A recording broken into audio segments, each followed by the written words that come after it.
Buenísimas, buenísimas, recontra, buenísimas mañanitas. Me encanta estar aquí. Hay un día soleado, frío. Se ven las montañas enfrente de mí, las de el occidente de Medellín. ¡Ah!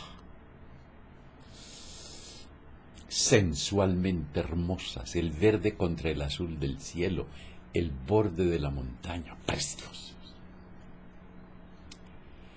Mi Cristo interior salió y bendice a tu Cristo interior, tú que vas a conectarte hoy, mañana, cualquier día, y también el de aquellos que queriendo conectarse hoy no pueden.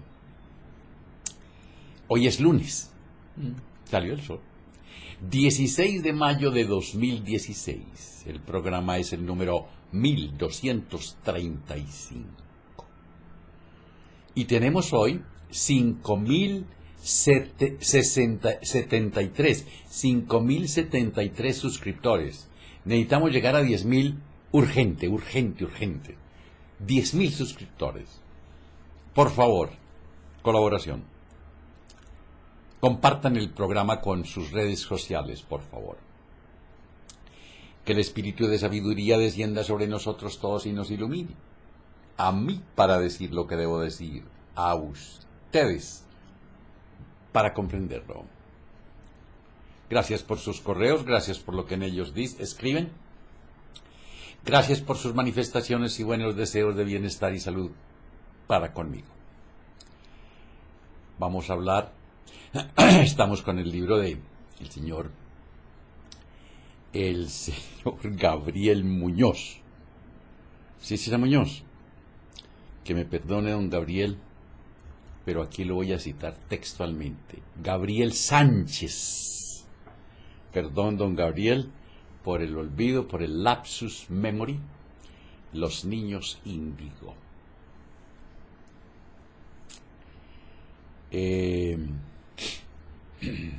La inteligencia creativa, el capítulo de hoy. Los que tengan niños menores de 5 años, de 4, escuchen bien este programa. La inteligencia creativa, metáforas, juego y aprendizaje. Una niña me decía hace poco que prefería la radio a la televisión porque la radio tenía imágenes más bonitas. Las palabras de la radio le daban a esta niña los estímulos para construir belleza proveniente de su imaginación. Esa imaginación es precisamente la base del futuro pensamiento simbólico y metafórico, pero también del pensamiento concreto y formal que requieren las matemáticas, la filosofía, las ciencias en general y todo aquello que consideremos importante en materia educativa. Esa frase es de Joseph Chilton Pearce. Desarrollemos el programa.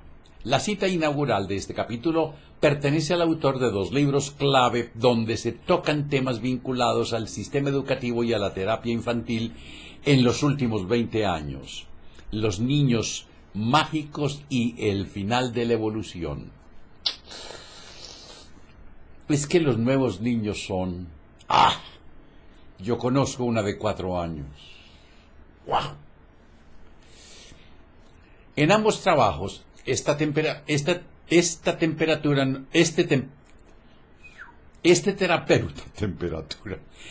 terapeuta norteamericano relaciona el aprendizaje con la imaginación, el juego y la espiritualidad.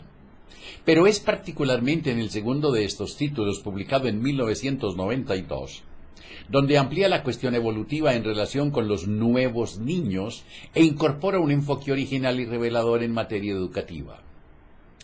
Play, así se titula el capítulo donde Pearce aborda la importancia del juego, la metáfora y la inteligencia creativa en la evolución del niño. El título es, en sí mismo, un juego idiomático a partir de lo que expresa el término play en el idioma inglés, es decir, jugar, constituyendo la relación encadenada de significados que suscribe el diccionario: juego, representación, narración, acción, ejecución, recreo. El niño que no ha sido educado en el juego estará en riesgo a todo nivel. Educado en el juego. A los niños hay que dejarlos jugar y jugar con ellos.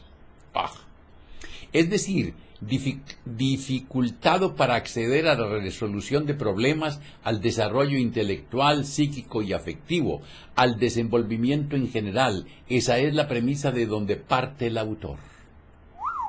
El juego es para Peirce el fundamento de la inteligencia creativa. ¡Ay! El juego es el fundamento de la inteligencia creativa, dado que empieza con la narración de historias, esas primeras referencias inmateriales mediante las cuales se construyen representaciones propias de los hechos, los seres y las cosas.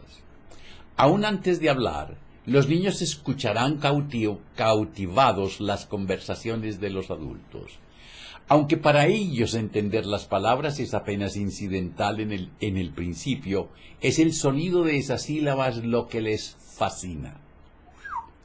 El autor se basa en la posibilidad creativa y recreativa del niño, quien mediante sistemas metafóricos inéditos consigue acceder a lo que denomina sopa cósmica del conocimiento. Su definición de esa instancia nutritiva se parece un poco a la que planteaba Platón. El hombre ha perdido su saber al atravesar el río Léteo, el río del olvido. Desde esas primeras sílabas que fascinan, hasta la constitución de palabras, imágenes e ideas, surge el nexo, el puente, gracias al cual el niño llega a conclusiones propias, a cosmovisiones globales respecto de hechos y cosas que así aprende. Ese puente es la metáfora. Los niños mágicos, integrantes de nuevas generaciones identificadas por este psiquiatra e investigador, vendrían a desarrollar sus conocimientos y a su vez a transmitirlos mediante un procedimiento en cierto modo lúdico, nutrido gracias a la creatividad, a la capacidad simbólica y representativa. Por eso el juego, la narración como materias primas son tan importantes. Elementos como la imaginación y la metáfora pasan desde este punto de vista a un primer plano como conductores de la transmisión de saberes esenciales. La canalización se impone en esta mirada a la tradicional acumulación de información y conocimientos. La metáfora, acierta el autor, luego de remontarse etimológicamente al griego, es la imagen de transferencia. La metáfora es la imagen que crea un puente entre un sentido y otro. El pensamiento metafórico resulta capaz de dar nuevos sentidos a las cosas y a la vez sugerir nuevas direcciones en la acción creativa. Así conjeturan, deducen, resuelven y expresan los niños índigo, y así confrontan inevitablemente con la linealidad mecánica a la que estamos acostumbrados. Valga como ejemplo de lo que dice el autor norteamericano un caso testimonial recogido en esta investigación. La regla de 3 simples es muy complicada. Escuchen, la regla de 3 simples. ¿Recuerdan por ahí el cuarto elemental, la regla de 3 matemática? Me decía hace poco Mitchell, de apenas 6 años, quien ya hace cálculos mucho más complejos que otros niños de su edad. A su manera, Mitchell planteaba que ese razonamiento no requería de ninguna regla, ni tan siquiera de una metáfora como el uso de manzanas en reemplazo de números.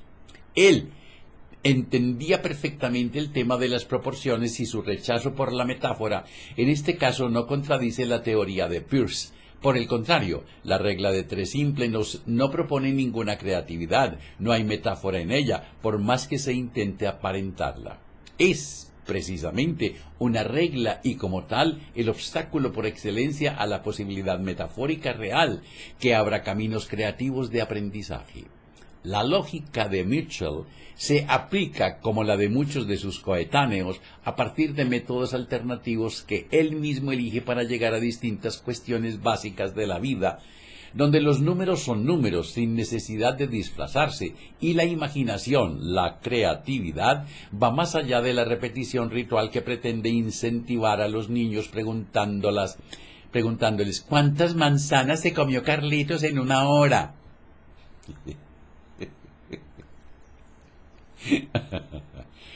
Pero bueno, hay que entender que las mamás y los papás en ese momento quieren disfrutar.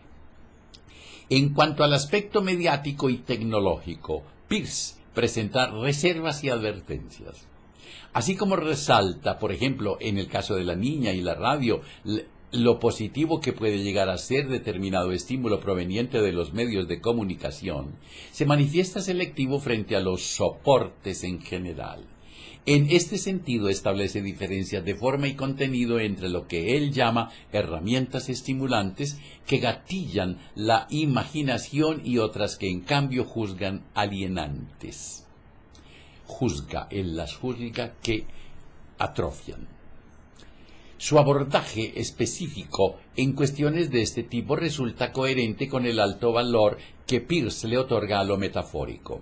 Él ve en este elemento un lenguaje de poder que invade al niño, instalándose y desplazando otras posibilidades, coartando su libertad, condicionándolo en aspectos fundamentales para el resto de su vida. No es casual, finalmente, que el fenómeno de los niños índigo haya sido enfocado y estudiado por primera vez en los Estados Unidos, donde menores y adultos comparten el riesgo cotidiano de la exacerbación a todo nivel. Conversaciones. No fue fácil encontrar niños índigo cuyos padres aceptaran exponerlos a una entrevista. Cuando accedí personalmente a algún caso, se me pidió, no obstante, mantener la reserva de su identidad. Sin embargo, de esos encuentros surgieron diálogos donde la espontaneidad y la manera de relacionar conceptos resultarán familiares para muchos padres y docentes. Segunda entrevista con Mitchell, de 6 años, hablando acerca de la Internet. Uno escribe lo que busca y aprieta el botón grande, ese que dice Enter, y entra.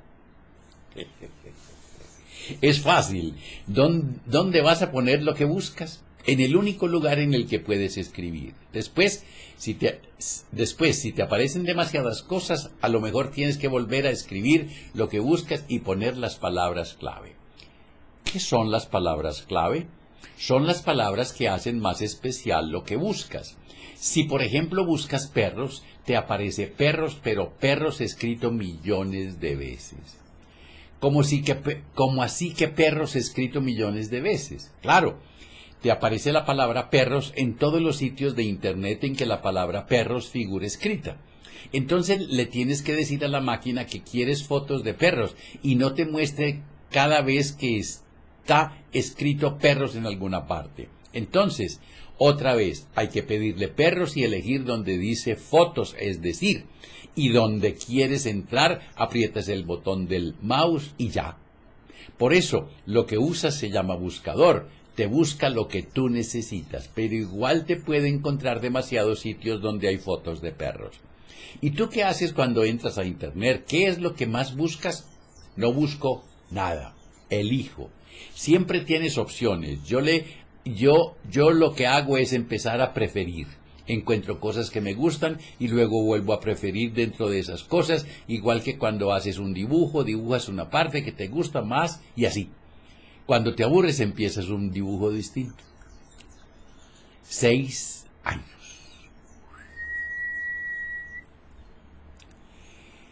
Cartas. Insisto, obtener un testimonio directo por parte de los niños índigo no es fácil. Los padres muestran gran disposición a relatar experiencias y exponer las características de sus hijos, pero a la hora de cederles el lugar a los niños, los principales protagonistas, para que hablen y den su testimonio, se tornan generalmente y con bastante lógica reacios a la exposición de sus hijos. En el sentido inverso, por intermedio de Internet, se presentan solícitos y bien dispuestos a comunicarse los adultos índigo, es decir, personas que al informarse del fenómeno consideran que han sido niños o niñas índigo y que creen conservar algunos o muchas de las características que los definirían en tal sentido. En la medida, observen esta sonrisa así como de satisfacción. En la medida en que estas sospechas surgen a partir de la propia mirada, subjetiva, autorreferencial, resultan sumamente parciales, pero no siempre descartables. Recibí algunos mensajes interesantes provenientes de gente joven muy cercana aún a su infancia y especialmente abierta a comunicar su experiencia. Molly Hamilton Bailey, estudiante de historia de 24 años, no solo contestó mis cuestionarios, sino que se interesó especialmente por esta investigación y me envió extensos correos subrayando siempre su voluntad de apoyar todo aquello tendiente a divulgar el fenómeno índigo. A continuación reproduzco fragmentos de esa colaboración espontánea. Día a día batallo con mis miedos, algunos recuerdos desagradables y también con la emoción de haber descubierto lo que soy. En general, a pesar de mis luchas internas, siempre he vivido en armonía con la naturaleza, he respetado a todos los entes y a las personas. El problema fue adaptarme a la falta de armonía ajena. Con frecuencia siento que me invade. El yoga, el tai chi, la meditación, los ejercicios espirituales me ayudan. Adoro levantarme a las 6:30, yo a las 6:00 de la mañana para salir a pasear por el jardín e impregnarme del olor de las flores, la enredadera y el césped, mientras desayuno y miro al cielo largo rato. Me encanta cuando la brisa y el viento rozan mi cara, y lo que les acabo de decir, yo miro en las montañas enfrente de mi ventanal de mi apartamento 6º piso en la transversal inferior, y me lleno de alegría de ver ese verdor y el azul del cielo. Desde que era una niña, les enseñaba a mis tíos, a mis padres, a conocer las cosas. No sé de dónde me salían las palabras, pero para mí todo era enseñar y ellos se reían porque les resultaba gracioso que una nena hablara con los grandes de igual a igual. Recuerdo que mi madre me decía, no te quiero escuchar hablar con los mayores, quedas como una maleducada, pero yo siempre estuve convencida de que ya era grande. Polémica sobre el factor genético. Cuando se habla de los niños índigo, suele decirse de ellos que vienen al mundo con un sentimiento de realeza y se sorprenden cuando otros no comparten esa misma sensación. La autoestima no sería para los niños índigos un tema de preocupación. Esta actitud se correspondería con sus mejores formas de hacer las cosas, tanto en la casa como en la escuela. El caso del niño que ante la pregunta de ¿qué números son divisibles por 2? Contesta todos. Da cuenta, entre otros, de la síntesis de la que son capaces en la resolución de problemas. Sin embargo, esta misma actitud menos metodológica de lo habitual los hace parecer rebeldes e inconformes respecto de ciertos códigos establecidos. El rechazo tanto por la linealidad metódica impuesta desde afuera como por las coerciones, amenazas e imposiciones que padres y docentes aplican convencionalmente en su idea de educación, ponen en el tapete el problema de los niños índigo y la autoridad. El tema de la conducta, o mejor dicho, de la resistencia al sistema que el niño índigo juzga arbitrario, sin explicación comprensible para él, provoca recurrentes consultas a distintas evaluaciones psicológicas. En algunos casos, los profesionales propician una medicación tendiente a encarrilar su atención, regularizar el comportamiento o disciplinarlos para cumplir objetivos preestablecidos. En ese contexto reaparecen medicamentos alopáticos que fueron lanzados al mercado en los años 70, pero no habían sido concebidos para tratamientos en niños. Entre ellos se encuentra la denominada Ritalina, yo la llamo la droga maldita, porque daña a los niños. Una droga del tipo de las anfetaminas que, sin embargo, en los niños menores de 10 años actúa como tranquilizante y vuelven a tomarla. Adicción. El producto cambia de nombre en sus diversas denominaciones comerciales y suele irrumpir en el discurso médico junto con el diagnóstico de hiperactividad con falta de atención. ¡Qué tramposos son los médicos!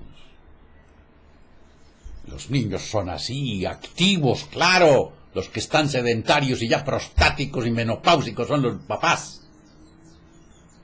Sí dije bien, el hombre menopáusico y la señora prostática. Claro, sí dije bien. La confluencia del diagnóstico y tratamiento a los hiperactivos con Ritalina constituye en sí misma una alarma para los padres, una advertencia que en el buen sentido, lejos de desesperar, podría conducir al replanteo sobre la naturaleza de su hijo y sus necesidades. El enfoque antroposófico, eso no es un insulto, es una palabra, antroposófico. ¿Y qué es la antroposofía? Es una Sofía que se llamaba Antropa. Claro, Sofía Antropa. La ciencia espiritual o sabiduría. Antroposofía es la ciencia espiritual o sabiduría. Sabiduría, Sofía. Antropos, hombre. Sabiduría del hombre. Antropos, Sofía. Desarrollada por el filósofo austríaco Rudolf Steiner. Aquí hay 2 libros de él. Es el corolario de un gran esfuerzo metodológico científico Ignose, que para brindar a la humanidad un camino de acceso a un mundo causal, suprasensible y simplemente espiritual, gnoseológico. De gnose, conocimiento. Aquel viejo conflicto del alma humana entre verdad y fe, entre ciencia y religión, se desarrolla aquí cabalmente mediante una teoría del conocimiento basada en Goethe, que le permite al ser humano observar su propio pensar y alcanzar una dimensión superior a la conciencia.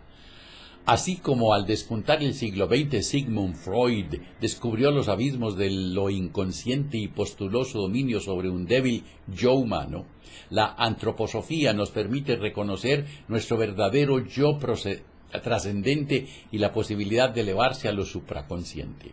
La antroposofía se manifiesta en el mundo a través de distintos canales: el arte, la filosofía, la agricultura biodinámica, la pedagogía, la medicina y la cuestión social, entre otras. En el caso de la medicina, se considera al hombre formado por una estructura ternaria, cuerpo, alma y espíritu. Todos podemos comprender el funcionamiento del cuerpo físico y constantemente observamos los vaivenes de la biología celular cuando se enfrenta al estrés, a las infecciones, a la autoagresión o al caos tumoral. También podemos comprender la influencia de la alimentación, la polución y la intoxicación medicamentosa producida por los fármacos administrados. Todo lo inherente al cuerpo físico material es exterior a nosotros, ocurre afuera. Y lo podemos ver y estudiar objetivamente diciendo conductas tales como la inhibición, el reemplazo, la amputación o la supresión de ese conjunto de células y tejidos que llamamos ser humano. Esta imagen del hombre es característica de una medicina convencional, tecnológica y superespecializada en órganos, aparatos y sistemas, pero muy lejos de la esencia de dicho ser humano. Ahora bien, es mucho más difícil entender lo que no es evidente a los sentidos, como es el concepto del alma. Lo que llamamos alma en la antroposofía es algo mucho más amplio que el concepto de mente o psiquis. Es en realidad nuestro inmenso mundo interior, un espacio misterioso, secreto, íntimo, donde se juegan permanentemente nuestras verdades más profundas, nuestros valores y nuestras miserias, que incluyen la sombra junguiana. Es el ámbito del eterno presente. Y ahora tratemos de entender qué es el espíritu. He aquí la esencia de lo humano, la individualidad, lo irrepetible e inédito, el yo. Es aquello que se manifiesta interpenetrando el alma y el cuerpo. Se expresa en el cuerpo físico desde sus primeros balbuceos, logrando la postura erecta, el hablar y el pensar. Es el instrumento de nuestra voluntad, es el responsable de nuestra identidad biológica, impresión digital, tono de voz, sistema inmunológico. Es lo que nos confiere la posibilidad de pensar, entendiendo por ello la observación, el discernimiento, la reflexión, el cambio de punto de vista, la escucha del discurso ajeno, la discriminación del fenómeno percibido y la emisión de un juicio. En cuanto a la polémica sobre el ADN, esta concepción que he presentado se apoya en una teoría del conocimiento basada en las gestiones de Goethe, a partir de lo cual tenemos las herramientas necesarias para considerar cualquier tema, desde lo inminentemente científico natural hasta los mundos suprasensibles, esto es, más allá de los sentidos. Un buen ejercicio epistemológico, busquen qué es epistemología, busquen epistemología, nos exigiría establecer un código amplio de comunicación entre distintas disciplinas, respetando profundamente un punto de vista diferente del nuestro, con la verdadera vocación de aprender cada día algo nuevo que surja de una labor interdisciplinaria rica en ideas y conceptos para que nuestro pensar alcance la verdadera madurez que nos debemos a cada uno de nosotros como integrantes de esta enorme nave llamada también planeta Tierra. Solo a esta altura me siento capaz de hablar sobre el tema propuesto, tan controvertido como la modificación del ADN en una generación de seres. Creo que dicha transformación no es lo más importante desde una concepción antroposófica que pueda llegar a percibir la espiritualidad humana a través de sus manifestaciones en el plano físico, sino la modificación de la conciencia en sí de una nueva camada de niños que en vez de niños índigo podríamos llamar niños estelares, priorizando lo espiritual por sobre lo terrenal.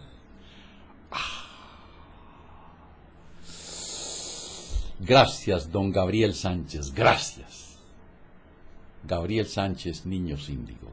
¡Qué programazo! Por favor, pidan estas memorias. ¡Ay! Se lo suplico. Si tienen niños menores de 5 años, en fin, lean esto varias veces. Por ellos, háganlo por ellos. O diría yo, háganlo por ustedes, para poder entender a sus hijos. En lugar de decirle, ¡quédese quieto! ¡Ave María, me va a enloquecer!